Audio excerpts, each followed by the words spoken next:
छह प्रबल शत्रुओं से बचो।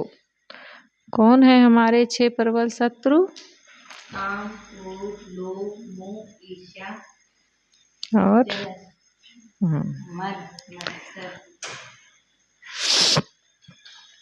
एक पहले कहानी सुन लो, फिर सुनना प्रबल शत्रुओं की कहानी। कौन कौन है हमारे प्रबल शत्रु?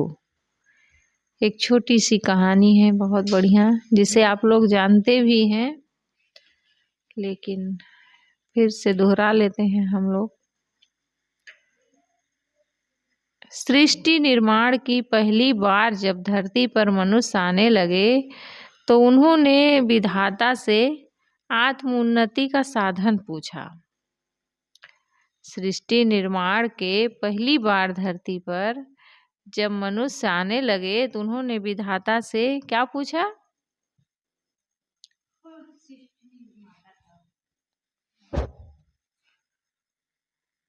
क्या सुनी हो?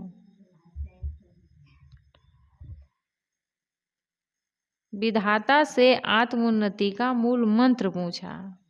उन्होंने प्रत्येक मनुष्य को 2 थैले दिए और कहा, पहले थैले में तुम्हारे अपने अपने दोष हैं, दुर्गुण हैं, और दूसरे थैले में अपने कुटुंबी, रिश्तेदार, मित्र, परिचित और पड़ोसियों के दुर्गुण हैं।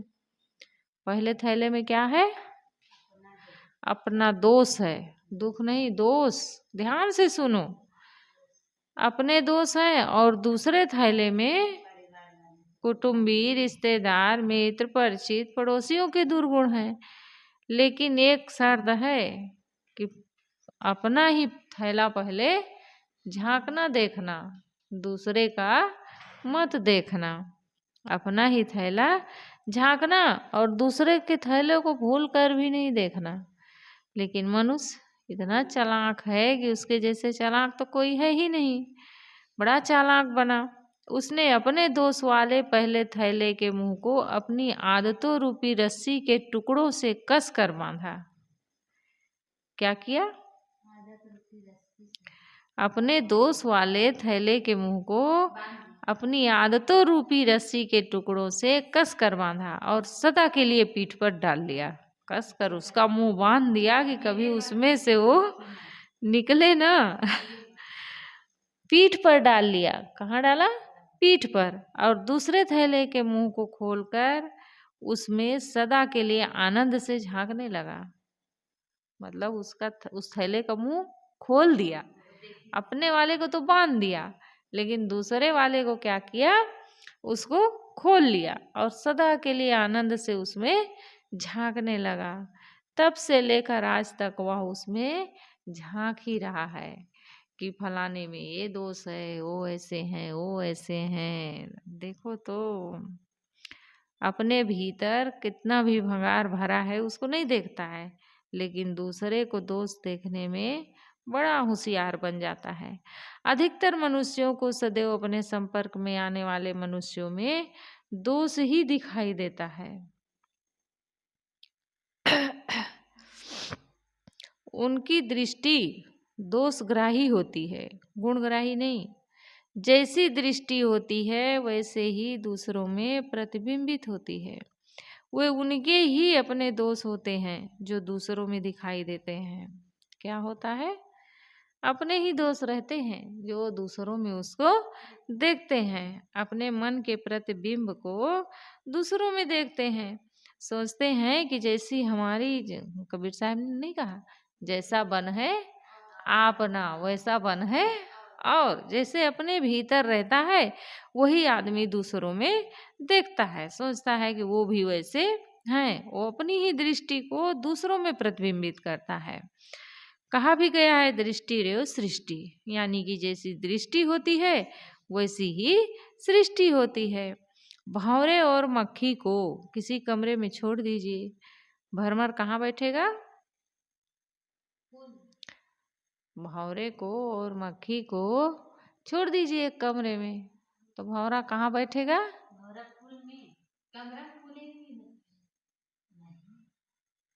भंवरा कहाँ बैठेगा?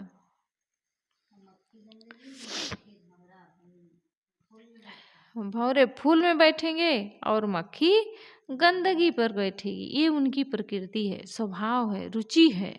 अधिकांश मनुष्य अपना सबसे अधिक कीमती समय हरदम दूसरों की आलोचना करने में ही व्यतीत करते रहते हैं। प्रसिद्ध विद्वान डेल कार्नेगी ने कहा है, आलोचना एक भयंकर चिंगारी है जो हमारे संबंधों में आग लगा देती है। इससे बचना चाहिए। चीन के प्रसिद्ध दार्शनिक कन्फ्यूशियस ने लिखा है, अगर तुम्हारी सीढ़ी पर कचरा है तो पड़ोसी को अपनी सीढ़ी का कचरा साफ करने के लिए मत कहो। सचमुच उस व्यक्ति का दूसरों पर प्रभाव नहीं पड़ता जिसकी कथनी और करनी में अंतर होता है। मनुष्य अपनी वाणी से नहीं, उनके कार्य देखकर समझता है। मनुष्य वाणी से नहीं, उनके कार्य देखकर समझता है और उनसे प्रेरणा ग्रहण करता है। महात्मा गांधी स्वयं अछूतों की निष्काम सेवा करते थे तथा उनके संपर्क में आने वाले हजारों व्यक्ति वैसी ही सेवा करने के लिए संकल्प में लग जाते थे। परंतु आजकल कोई भी व्यक्ति अपने दोष नहीं देखता, वरन कभी कभी दूसरों के वास्तविक गुणों का बखान भी वह ईर्ष्यावश दोषों के रूप में ही करता है।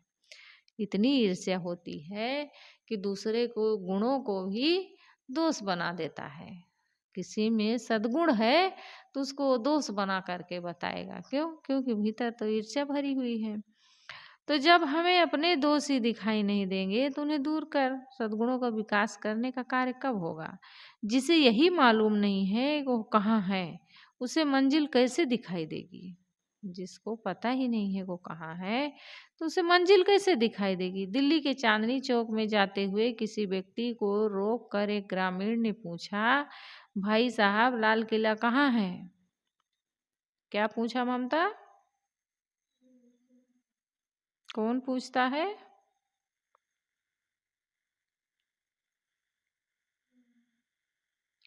आँख खोल के बैठो।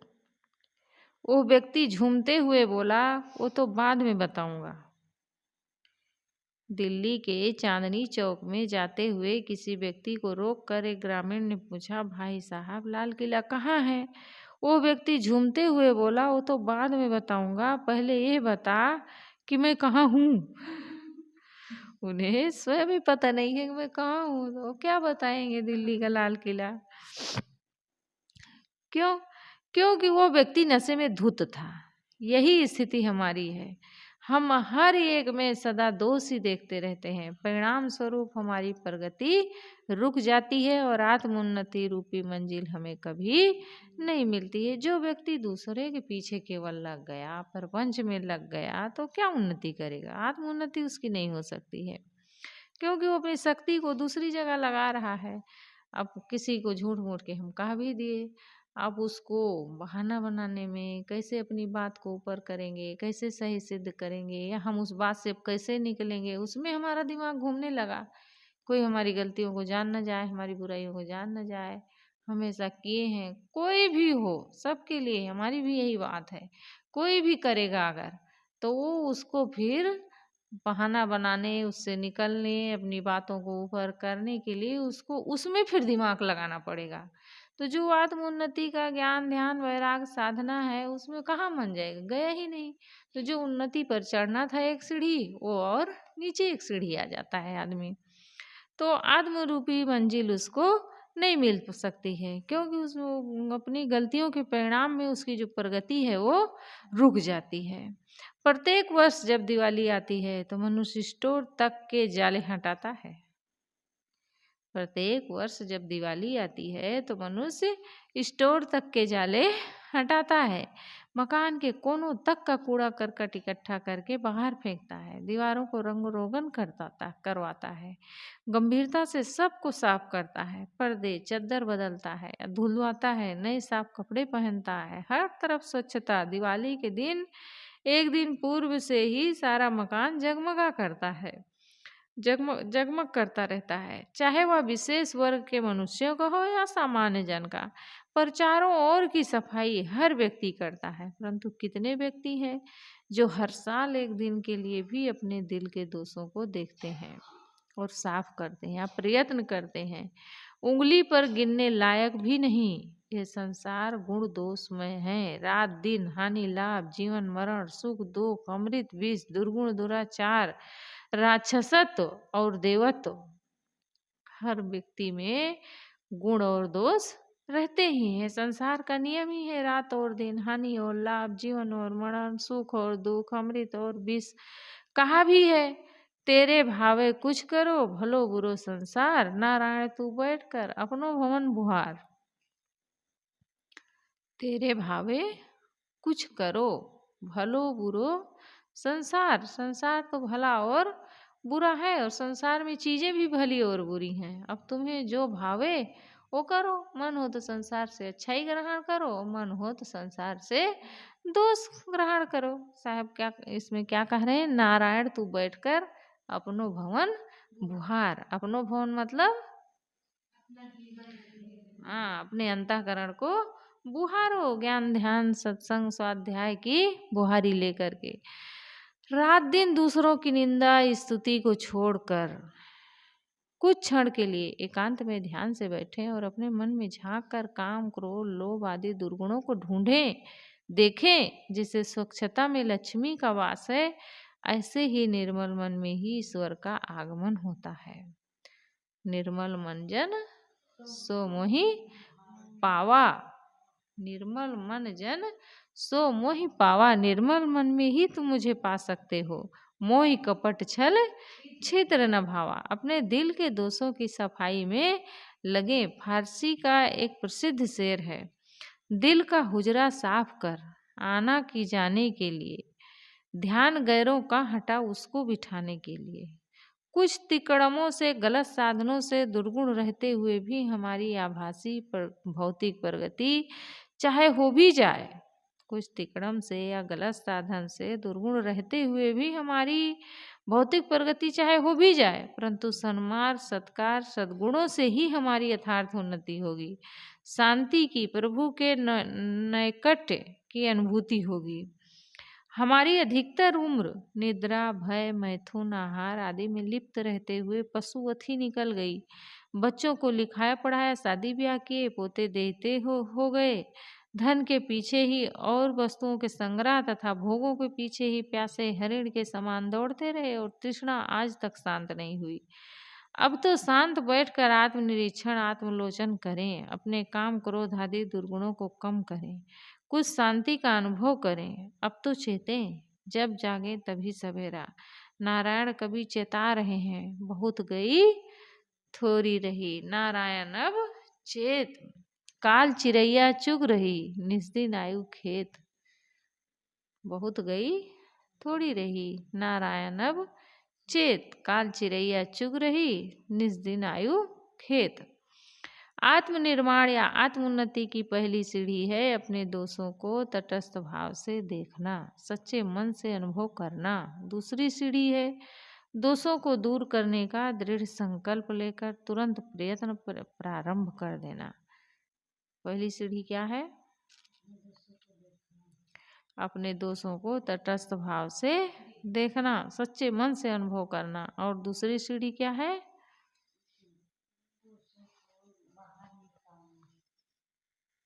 क्या है दूसरी सीढ़ी? क्या है दूसरी सीढ़ी?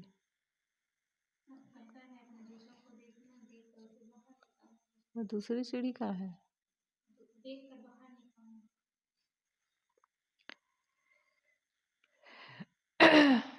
चिंता, निराशा, काम, क्रोध, ईर्ष्या, मान, असहनशीलता, जल्दबाजी, असंतोष, चिड़चिड़ापन आदि दोषों के पंजे में फंसकर हम धीरे धीरे असहाय हो जाते हैं। हमारा जीवन तनावग्रस्त, अशांत और नरक बन जाता है। मनोविज्ञान और सभी भारतीय शास्त्रों के अनुसार मनुष्य के मूल दोष 6 हैं। कौन कौन है? 6 शत्रु, हमारे 6 प्रबल शत्रु, काम, क्रोध, लोभ, मोह, मद, मात्सर्य या ईर्ष्या। भागवत में भक्त प्रहलाद कहते हैं, जो व्यक्ति अपना सर्वस्व लूटने वाले इन दोष रूपी डाकुओं पर पहले विजय प्राप्त नहीं कर लेते और समझते हैं कि हमने 10 दिशाओं को जीत लिया, वे मूर्ख हैं। कौन कहता है इसको? प्रहलाद कहते हैं कि जो व्यक्ति सर्वस्व लूटता है लेकिन अपने दोष रूपी डाकुओं पर विजय नहीं प्राप्त कर पाता है, दुनिया को लूट करके उस पर विजय प्राप्त कर लेता है, जीत लेता है, लेकिन अपने दोषों को नहीं जीत पाता है, वो क्या है? वह मूर्ख है।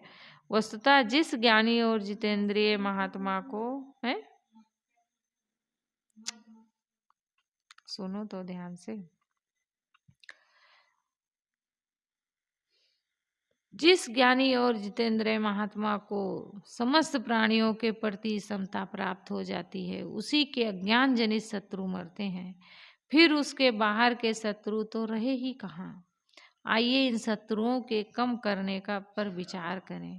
इन्हें पूर्ण रूप से जीतना तो भगवान या किसी बिरले महापुरुष के द्वारा ही संभव है।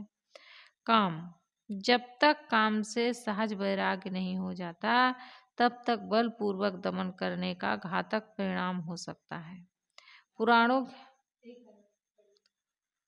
काम से जब तक सहज वैराग्य नहीं हो जाता तब तक बलपूर्वक दमन करने का घातक परिणाम हो सकता है। पुराणों की अब जबरदस्ती दबा के रखे हैं भीतर भीतर, तो एक दिन फिर जोर से फूटता है। कोई भी चीज़ है, कोई भी विकार है, हम उसको दबा दबा कर रख रहे हैं, भीतर भरा है, तो अवसर पाएगा तो वो निकलेगा। फिर मन में वासना बनी है, कहीं सुंदर स्त्री देखे तो फिर ललक पड़े, ललचा गए, देख करके ज्ञान ध्यान वैराग सब गया, स्वाहा, समाप्त हो गया उसी में। तो पुराणों की एक कथाएं बताती हैं कि ब्रह्मा, विश्वामित्र, नारद आदि भी अपना संतुलन खो बैठे थे। खोए थे कि नहीं खोए थे? कौन कौन? ब्रह्मा किस पर मोहित होते हैं? उनकी पुत्री है, पुत्री को भी नहीं छोड़ पाए। विश्वामित्र, नारद आदि भी अपना संतुलन खो बैठे। अब तो श्रृंगार परक साहित्य भी चोरी छिपे बिकता रहता है। ऐसा साहित्य पढ़ने से और निषिद्ध दृश्य देखने से मन वासनाग्रस्त हो जाता है और रात दिन वासना के चिंतन से अंत में मनुष्य का पतन हो जाता है। गीता विषयों का चिंतन करने वाले पुरुषों की उन विषयों में आसक्ति हो जाती है। विषयों का चिंतन करने वाले पुरुषों की उन विषयों में आसक्ति हो जाती है और आसक्ति से उन विषयों की कामना उत्पन्न होती है। कामना में विघ्न पड़ने से क्रोध उत्पन्न होता है। क्रोध से अविवेक, मूढ़ भाव उत्पन्न होता है। अविवेक से स्मरण शक्ति भ्रमित हो जाती है और स्मृति के भ्रमित हो जाने से बुद्धि, ज्ञान शक्ति का नाश हो जाता है और बुद्धि का नाश होने से पुरुष श्रेया साधन से गिर जाता है, उसका पतन हो जाता है। काम भाव के स्थान पर सद्भाव का परिवर्तन करना चाहिए। काम का विरोधी भाव मात्र भाव विकसित करना चाहिए। कहा भी गया है मात्रवत परदारेश परद्रव्येश लोष्टवत आत्मवत सर्वभूतेश या पश्यत सा पश्यत। पराई स्त्री को माँ के समान, मात्रवत पराई स्त्री को माँ के समान और परद्रव्य पराय धन को मिट्टी के समान, ढेले के समान, लोष्टवत कह रहे हैं, ढेले के समान। और सबको अपने समान समझने वाला मनुष्य ही सच्चा विवेकी है, ज्ञान दृष्टि वाला है। संयम पूर्वक एक पत्नी व्रती होना चाहिए। वृद्धावस्था में उससे भी मुक्त होने का प्रयत्न करना चाहिए। ईशावास्योपनिषद में कहा गया है तेन तक तेन भुज्जी था। काम को संयम पूर्वक और धर्म सम्मत रूप से भोगो। काम भाव का उदात्तीकरण करना चाहिए। इसे सत्य, साहित्य, संगीत, कला, स्वाध्याय, भक्ति भाव, ध्यान आदि की ओर मोड़ देना चाहिए। किसको मोड़ना चाहिए? संसार नश्वर है, मनुष्य नाशवान है, साथ में कुछ भी नहीं जाता सिवाय मानव के सत्कर्म के। अतः धर्म पूर्वक संयमित भोगों का उपभोग करना ही श्रेयस्कर है और तभी पतन के मार्ग से बचा जा सकता है। इंद्रियां विषय कैसे ग्रहण करें, इस संबंध में महावीर कहते हैं तम तरंत महेशिणो जे गुणे से आवट्ठे।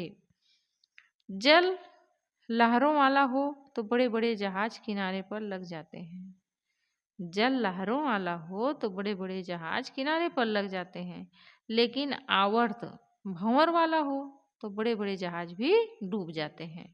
विषय कैसे ग्रहण करें, इस संबंध में और भी कहा गया है। दर्पणवत, दर्पण के सामने तुम आए तो वह तुम में हो जाता है और तुम्हारे हटते ही शून्य निसंग। इंद्रिय विषयों का ग्रहण दर्पण की तरह करें, भंवर की तरह नहीं। विषय के हटने पर मन पर रंग नहीं तो संग नहीं। दूसरा है अब क्रोध। एक विद्वान डॉक्टर का कहना है, शारीरिक परिश्रम, सर्दी बुखार, पौष्टिक भोजन का अभाव, अस्वच्छ मकान में निवास, आलस्य प्रियता, ये सब बातें मनुष्य की घोर शत्रु हैं। कौन कौन सी बातें घोर शत्रु हैं?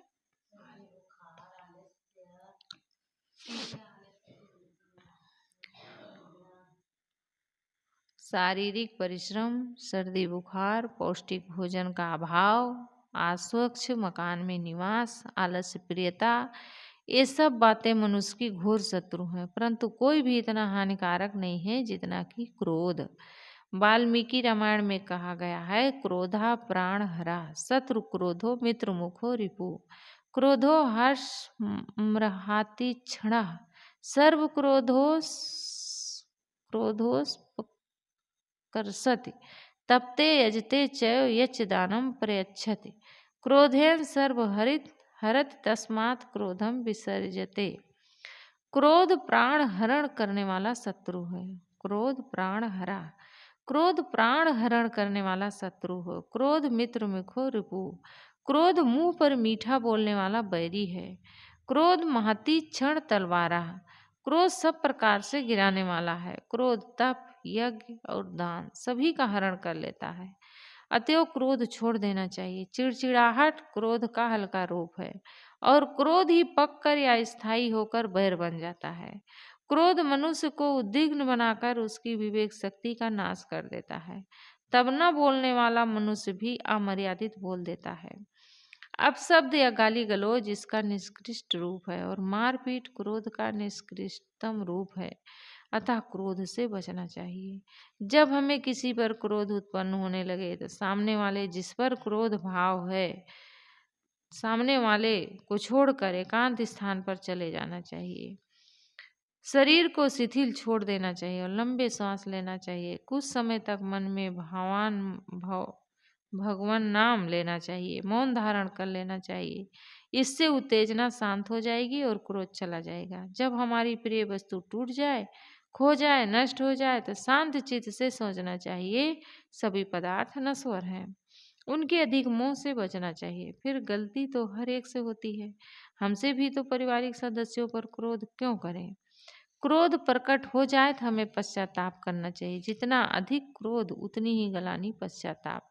ये भाव क्रोध को धो देता है और तब क्रोध स्थायी बनकर वैर भाव नहीं बनता। क्रोध के बाद हमें ईश्वर से प्रार्थना करनी चाहिए कि हमें क्रोध से बचाए। हमें संकल्प करना चाहिए भविष्य में किसी पर क्रोध नहीं करेंगे।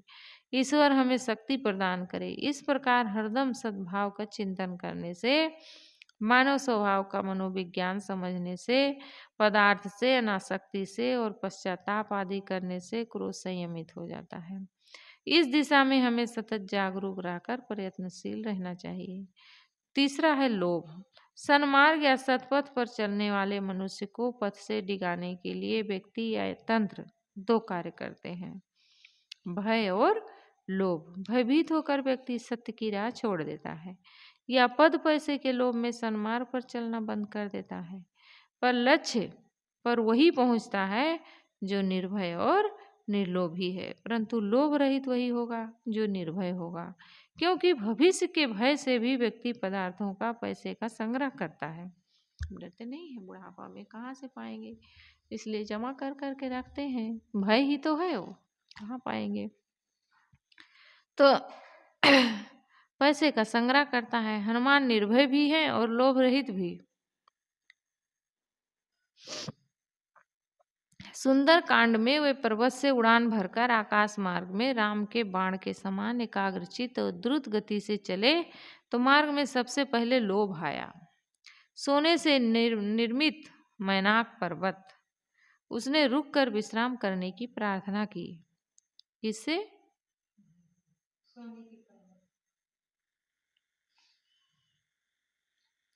किससे प्रार्थना किए थे? कौन किया था प्रार्थना? ममता, कौन प्रार्थना किया था? कहाँ रहे हो सब जन? नहीं, कहाँ गए थे? पहले सही से ईमानदारी से बताओ। हाँ, को नहीं खत्म हुआ? 4 साल हो गए। हाँ, चलो सही बोल तो दी। चलो, बहुत बड़ी विशेषता है। तुम कहाँ गई थी? अच्छा, बिल्ली देखने लगी। नीलम कहाँ गई थी? सही सही बोलना। नहीं, पता ही नहीं कहाँ गई थी। ऐसा तो नहीं है, पता नहीं है। तुम कहाँ गई थी ममता? पता नहीं है, मतलब मुक्त मुक्त स्थिति में थे ये लोग। हाँ हाँ, दिल्ली। लाल किला कहाँ है? तो कहा पहले ये बताओ मैं कहाँ हूँ। दिल्ली का लाल किला तो छोड़ो, पहले ये बताओ मैं कहाँ हूँ।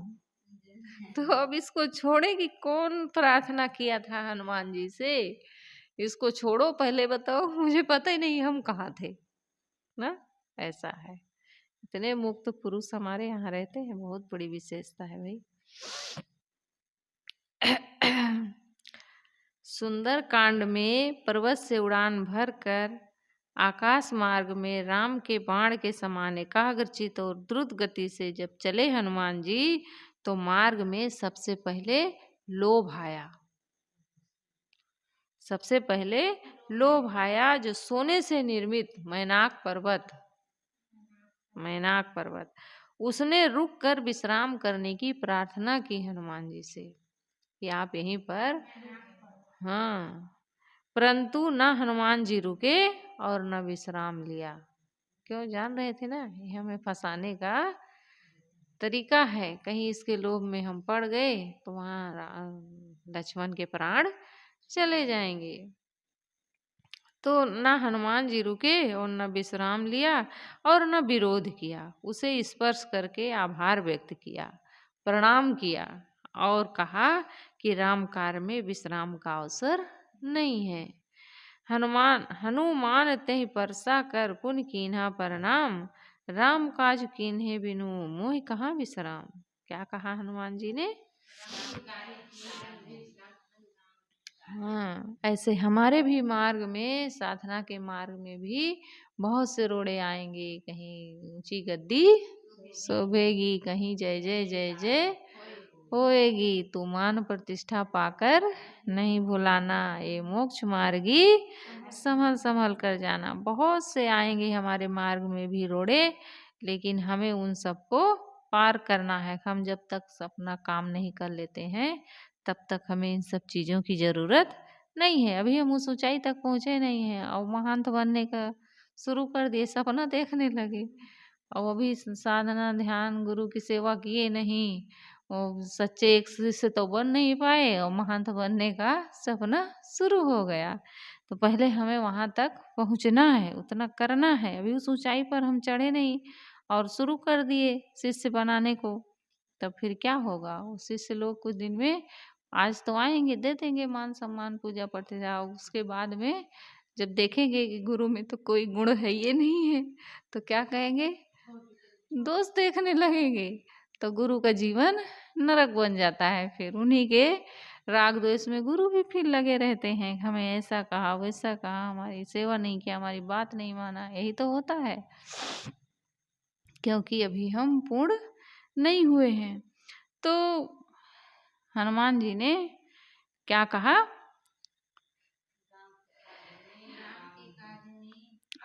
उसका आभार व्यक्त किया और कहा कि राम कार्य में विश्राम का अवसर नहीं है। ऐसे हमारे भी साधना मार्ग में कहीं हमें विश्राम का अवसर नहीं है, हमें अपने मार्ग में चलते जाना है। हमने लोभ को छोड़ दिया, नहीं फंसे, उस पर विजय पा ली, हमें लोभ बिल्कुल नहीं है, ऐसा मानने से अहंकार आ जाएगा, जो साधक के लिए घातक और पतन का कारण है। धन जीवन यापन के लिए आवश्यक है, परंतु हमें ये सोचना चाहिए आत्मा का हनन करके, भ्रष्ट पथ पर चल के, अनैतिक रूप से धन संग्रह कर नहीं करेंगे। जो ईमानदारी और परिश्रम से प्राप्त हो जाएगा उसे ही प्रभु का प्रसाद मानकर संतुष्ट हो जाएंगे। संतोषी व्यक्ति से सहजता से लोभ छूट जाता है। साखी भी आप लोग कहते हो, कौन सी साखी है? गोधन गजधन बाज धन और रतन धन खान, जब आवे संतोष धन, सब धन धूल समान। 1000 है तो लाख, लाख है तो करोड़, और करोड़ है तो अरब। लोभी व्यक्ति लोभ के वशीभूत होकर जीवन भर धन के पीछे भागता रहता है और अशांत बना रहता है। जितना हमें प्रभु ने दिया है उसका आभार मानते हुए हमें संतुष्ट रहना चाहिए। सदैव अपने से अधिक धनवान की ओर न देखकर लाखों भूखे, नंगे, निर्धन, लाचार, साधनाहीन व्यक्तियों को भी देखकर संवेदनशील बनना चाहिए। साधनहीन व्यक्तियों को भी देखकर संवेदनशील बनना चाहिए। सच्चा आध्यात्मिक या ईश्वर भक्त व्यक्ति निर्भय और लोभ रहित होगा। अतः सत्साहित साधन, सत्संगति से संतोष वृत्ति विकसित करें। व्यर्थ लोभ को संयमित करके शांति का अनुभव करना चाहिए। चौथा है मोह। नश्वर संसार में किसी भी वस्तु पर अधिकार समझना मूर्खता है। मोह का अर्थ है जरा जरा सी वस्तु के लिए आसक्ति का भाव। सहज वैराग्य वृत्ति विकसित करने से मोह सहजता से छूटने लगता है। मोह बंधन का कारण है। जड़ भरत की कथा बताती है, क्या बताती है जड़ भरत की कथा? हरिण के बच्चे में मृत्यु तक अत्यधिक मोह भाव बने रहने से अगले जन्म में उन्हें हरिणी के पेट में जाना पड़ा, हरिणी बनना पड़ा। तृष्णा दुखों का मूल है। एक तृष्णा की तृप्ति दूसरी तृष्णा को जन्म देती है। मृत्यु तक भांति भांति की इच्छाओं की पूर्ति में ही लगे रहना अपने आप को सदा के लिए अशांत बनाए रखता है। सच्ची शांति, स्थायी शांति के लिए इच्छाओं पर संयम आवश्यक है। शास्त्रों में कहा गया है, कौपीनवंतो खलु भाग्यवंता, अर्थात लंगोटीधारी ही वास्तव में भाग्यशाली है, भाग्यशाली है। शास्त्रों में कहा गया है कि लंगोटीधारी ही वास्तव में भाग्यशाली है। यहाँ लंगोटी सूक्ष्म इच्छा का प्रतीक है।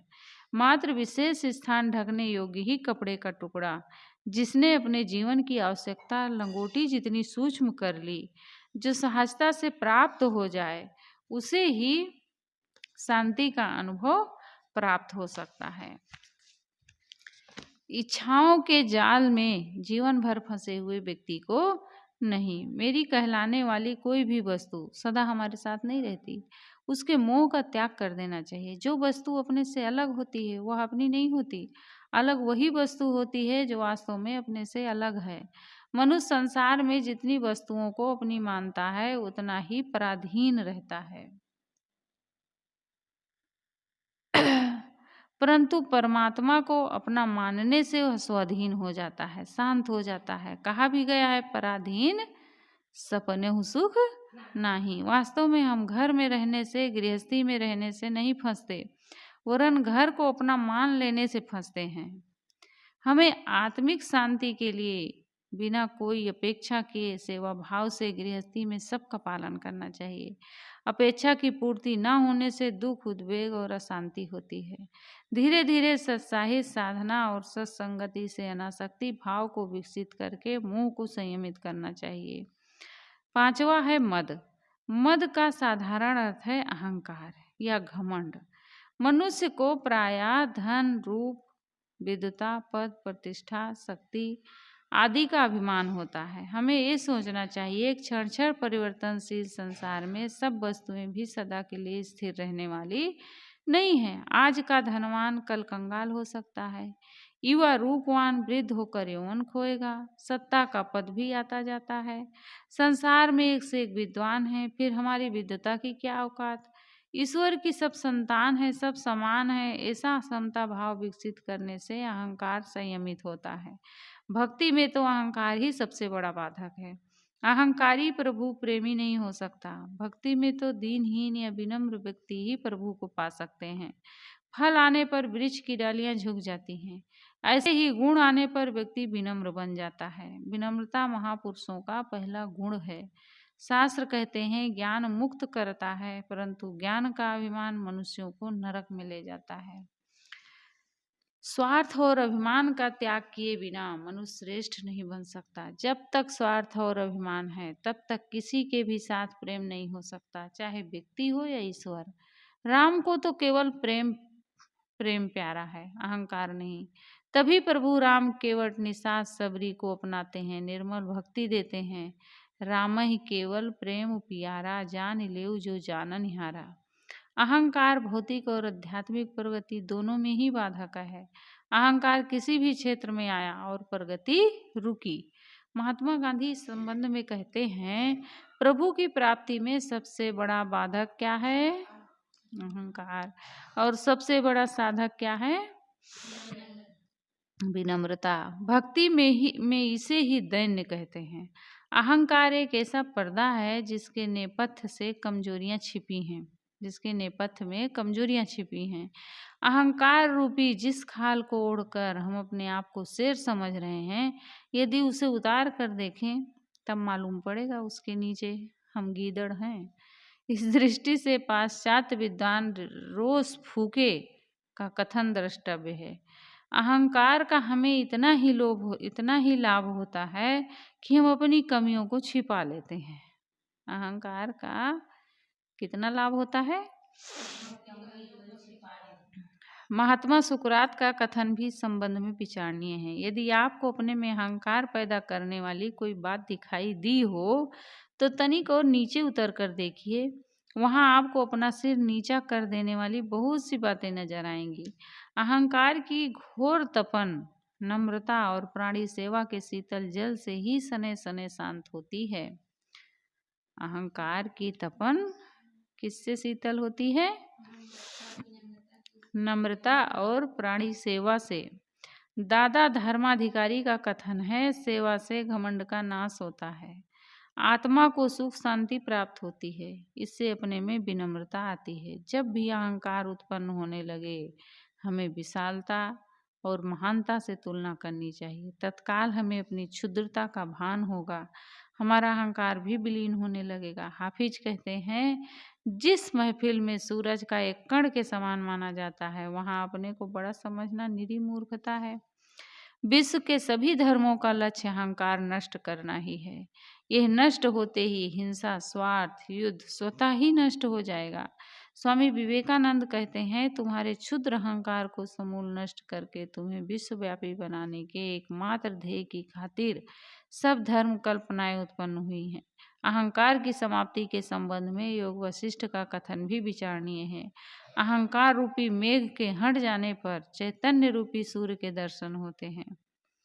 अहंकार रूपी मेघ के हट जाने पर चैतन्य रूपी सूर्य के दर्शन होते हैं। आओ अहंकार अंधकार को नष्ट करने के लिए समता के सूर्य का आह्वान करते हैं। छठा है ईर्ष्या। 3 काले रंग के परम मित्र प्रातःकाल के समय वन में भ्रमण कर रहे थे कि भाग्यवश उन्हें एक महात्मा मिल गए।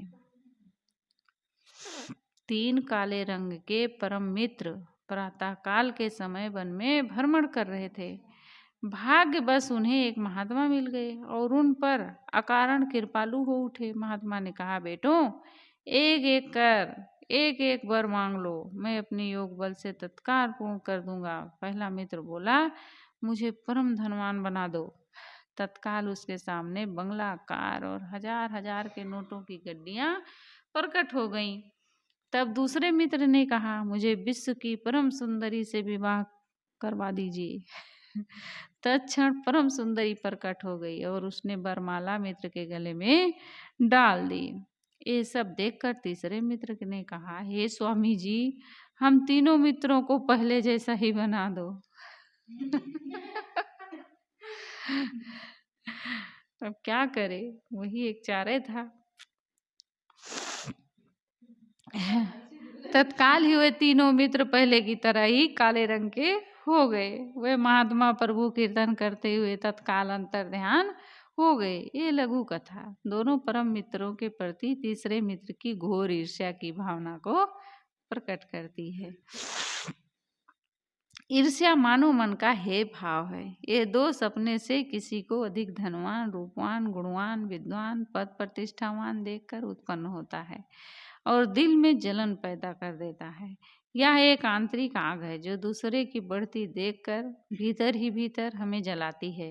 ये भाव घोर निंदनीय इसलिए है कि ऐसा व्यक्ति अपनी उन्नति, अपना सुख नहीं चाहता, अपनी उन्नति की प्रेरणा ग्रहण नहीं करता, वरन दूसरे को दुखी देखना चाहता है। दूसरे को गिराने में या गिरने में ही उसे आनंद या सुख का अनुभव होता है। ईर्ष्या एक मिश्रित मनोविकार है जो आलस्य, अभिमान और निराशा के संयोग से उत्पन्न होता है और बड़ी तेजी से बढ़ता है। अपने आप को दूसरे से ऊंचा मानने की भावना, मनुष्य का अहंकार इसे पुष्ट करता है। ईर्ष्या मनुष्य की हीनता की भावना से उत्पन्न होती है। इसके कारण व्यक्ति किसी उद्देश्य के लिए पूरा प्रयत्न तो नहीं कर पाता, उसकी उत्तेजित इच्छा महसूस करता है। वो सोचता है काश उसके पास अमुक चीज होती, फिर सोचता है वह चीज उसके पास तो है, मेरे पास क्यों नहीं है। अंत में सोचता है वो वस्तु मेरे पास नहीं है, दूसरे के पास भी ना रहे। और जब दूसरे को उस वस्तु से विहीन देखता है तो मन में आनंद का अनुभव करता है। अतः मन में घातक ईर्ष्या भाव उत्पन्न होते ही इसे सप्रयत्न से समूल नष्ट कर देना चाहिए, नहीं तो तेजी से मन में फैलकर व्यक्तित्व का विनाश कर देता है। रामचरितमानस के सुंदर कांड में हनुमान के आकाश मार्ग से जाते समय समुद्र की गहराई में रहने वाली सिंहिका राक्षसी हनुमान की परछाई देखकर उन्हें गिराकर खाना चाहती है, लेकिन हनुमान उसे तुरंत मारकर समुद्र के पार उतर जाते हैं। ताहि मारि मारुत सुत बीरा, बारिध पार गयो मत धीरा। इस प्रसंग में सिंहिका ईर्ष्या की प्रतीक है, जो खुद तो मन रूपी समुद्र की गहराई में छिपी रहती है, ऊपर से देखने पर मालूम भी नहीं पड़ती, परंतु ऊंचाई पर आकाश में हनुमान की परछाई देखकर उन्हें अपने समान नीचा गिराकर खाकर सुख का अनुभव करना चाहती है। मनुष्य को मन में इस हे भाव के उत्पन्न होते ही इसे तुरंत समाप्त कर देना चाहिए। ईर्ष्या भाव से बचने का साधन है स्पर्धा। ये मानव मन का स्वस्थ भाव है। किसी व्यक्ति को हमसे अधिक धनवान, गुणवान, पदवान आदि देखकर हमें अपनी कमजोरियों का अनुभव होता है और तब हम मन में संकल्प लेते हैं कि परिश्रम से अपनी कमजोरियों को दूर करके हम भी सामने वाले के समान बनेंगे और स्वस्थ स्पर्धा के लिए हम जागरूक हो जाते हैं। सारांश यही है कि ईर्ष्या को मन में स्थान देना अनेक मानसिक क्लेश तथा रोगों को निमंत्रण देना है। व्यक्तित्व के विनाशक ईर्ष्या भाव के मन में उत्पन्न होते ही उसे समूल नष्ट कर देना चाहिए। एक बार मैं गई थी शिविर में इलाहाबाद, तो एक गुड़िया आई थी बिहार से, तो गुरुदेव जी के पास बैठने गई मैं, वो भी गई। तो बैठी तो कही, गुरुदेव जी मेरा मन नहीं रुक रहा है, थोड़ा भी नहीं रुकता है, बहुत चंचल है मेरा मन, स्थिर ही नहीं होता, सबका स्थिर हो जाता है। सबको पूछती आपका मन रुकता है, आपका मन रुकता है, तो सब कहते हैं हाँ, किसी ध्येय में लक्ष्य में लगाते हैं मन को। तो वो कहे मेरा मन बिल्कुल नहीं रुकता है, मुझे सबसे ईर्ष्या हो रही है, सबका रुक जाता है, मेरा नहीं रुकता है। तो गुरुदेव जी कहे बेटी तुम तो ईर्ष्यालु हो, मैं परम ईर्ष्यालु हूँ मैं परम ईर्ष्यालु हूँ। अच्छी बात है, इसके लिए ईर्ष्या होती है, सबका मन रुक रहा, मेरा नहीं रुक रहा है, तब तुम उसके लिए काम करोगी, हमारा क्यों नहीं रुक रहा है। और यही स्पर्धा मन में आएगी तो आदमी वो काम करने के लिए कोशिश करता। अब वो इतना ज़्यादा ले ली मन में कि बीमार हो गई, नींद ही न पड़े, बहुत ज़्यादा सोचने लगी, तो नींद न पड़े, तबीयत ही बिगड़ गई, उसको डॉक्टर के यहाँ फिर ले जाना पड़ा उसको। मैं गई थी साथ में उसके गाड़ी में बैठ के। तो ईर्ष्या भाव के मन में उत्पन्न होते ही उसे समूल नष्ट कर देना चाहिए। सत साहित्य के अध्ययन से, सत्संगति साधना से, प्रभु की प्रार्थना और सत्संकल्प से एवं परिश्रम के द्वारा मन से चिंता, निराशा, आलसहीन भाव, काम, क्रोध, सठ विकार, सदैव अशुभ चिंतन, नकारात्मक भाव आदि दोष रूपी कचरे को निकालकर साफ कर बुहार कर मन को पावन मंदिर बना लेना चाहिए। अपनो भवन बुहार, अपन दोष रूपी कचरे को निकाल कर साफ कर बुहार कर मन को पावन मंदिर बना लेना चाहिए, ताकि मानव जीवन में ही मन में सदैव शांति प्रसन्नता और प्रभु वास का अनुभव कर सकें। भजन गाते हो ना? कौन सा भजन गाते हो? तुमने आंगन नहीं बुहारा, तुमने आंगन नहीं बुहारा, कैसे आएंगे भगवान कैसे आए।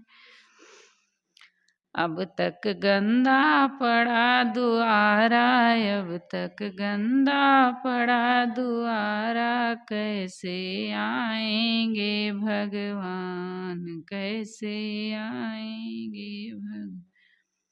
तो रामचरितमानस के सुंदर कांड में प्रभु ने भी कहा है, निर्मल मन जन सो मोहि पावा, मोहि कपट छल छिद्र न भावा। आज से ही मन के कचरे को सदा के लिए बुहारने का शुभ संकल्प रहा करके इस दशा में पूर्ण शक्ति से प्रयत्नवान हो जाना चाहिए। तभी समझो कि कल्याण संभव है। और जब तक हम मन में इस कचड़े को भर के रखेंगे तब तक हम साधना क्षेत्र में आगे नहीं बढ़ सकते हैं। तो ये हमारे 6 प्रबल शत्रु हैं। कौन कौन? काम, क्रोध, लोभ, मोह, तो ये तो 7 हो गया। मद, मत्सर और ईर्ष्या भी कार्य। मत्सर नहीं है, मद और ईर्ष्या। ये काम, क्रोध, लोभ, मोह तो पढ़े भाई। हाँ, कहाँ गई थी? कहीं गई थी जरूर, तभी तो नहीं सुनी। ये हमारे 6 प्रबल शत्रु हैं। इन शत्रुओं को अपने भवन से बुहार करके हमें फेंकना है। और जब तक नहीं हम इनको बुहारेंगे, जब तक नहीं साफ सुथरा रखेंगे अपने अंतःकरण को, तब तक हमारा उद्धार होने वाला नहीं है। बोलिए सद्गुरुदेव की जय। वंदना।